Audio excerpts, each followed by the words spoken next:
Jeremy Model, also known as Mad. I run Mad Toy Design and I design Bruce Lee's Temple of Kung Fu. I'm pretty much working all the time, even when I'm not actually sitting at my desk working. You know, I've got my book with me or whatever, you know, nothing like building something out of nothing. If I'm not sitting down here working, I spend a lot of time with my family, with my kids. My personal style when it comes to toy design is clean, simple. I'm not one to like throw a bunch of junk onto a piece. The message I create has to be easily understood by not only the consumer, or the company I'm working for, but the factory that's got to make this stuff. I'm definitely into, you know, with the character illustrations and the toys and the street art, I try to ball it all into one and you know, make something that looks good.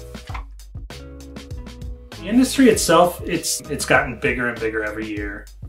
More the mainstream or mass appeal of it is definitely spreading. Street art and toy design and all that stuff is definitely being like pulled in more and more into kind of what's being pumped out to the masses, and I'm glad to be a part of it.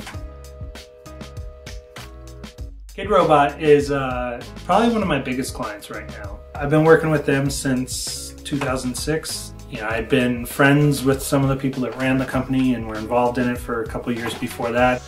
One day, one of my friends wore a sweatshirt I had designed to work, and the founder of Kidrobot was like, "That's an awesome character, let's work with that guy." A really solid group to work with, and they're kind of the leader in the designer toy world, so it's definitely nice to be like one of the artists on their roster.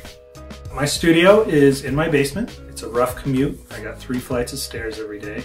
Come down, the first area you walk into is just kind of where the kids sit and draw and make messes, and kind of the second area is where I do most of my work, making phone calls and Skyping and all that awesome business stuff I have to do. You kind of go back around the corner a bit and there's a work area for, you know, whether it's packing boxes or reviewing prototypes or painting customs.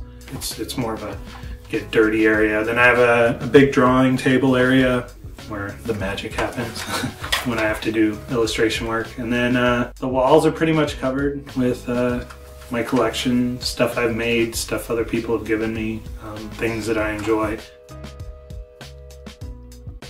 It's not so much a job as much as it is like something I really love to do, so you tend to do it a lot more. I get to draw comics and I get to sculpt and I get to do all this stuff and make toys. Like, hell yeah, I'm down. I was excited to be working on, you know, such a legendary brand. I'd always kind of known about Bruce Lee, but never really the details about it. First 3 words, I actually only need one. He's a legend. I was probably about 8 years old, 10 years old when I first saw my very first Bruce Lee movie. That was right around the time that if you were, you know, a karate master or a ninja, you were like the coolest thing in the world. So, I mean, the guy was amazing at what he did. He was a master of his craft, whether it was acting or, you know, his athleticism, his teaching, the way he lived his life. I think all that rolled together just, it makes him a legend. There's diehard fans out there that know every single detail about him, and I think that was the most difficult, was just like kind of re-immersing myself in all that information and making sure that the figures and the artwork that I create reflect him and his brand and his legend.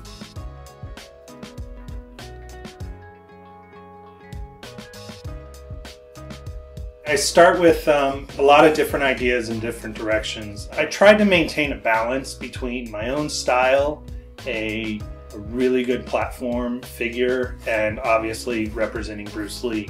Especially with like a platform figure, it's really important that it's versatile. So it's, you know, one shape that can be done over and over again with, you know, minor changes, whether it's paint or different accessories that are added to it. You know, obviously Bruce Lee, like nailing all the details, his facial expressions, the clothes he wears, the type of hair he had. It's a solid toy platform. I think this one's definitely a little more edgy. They're all individually unique Kung Fu characters.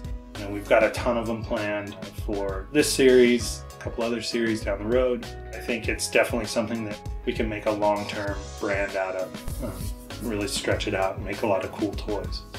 I think the fans of Bruce Lee hopefully will obviously gobble them up and add them to their collection. I want them to go out and really get into the series. I want them to recognize the level of detail and development that we put into these things, making sure that I could represent him as well as possible as this little toy. You know, this is an official licensed, branded Bruce Lee item that just so happens was designed by me. That's pretty cool. Go buy them all. Collect the whole set. It's going to be awesome.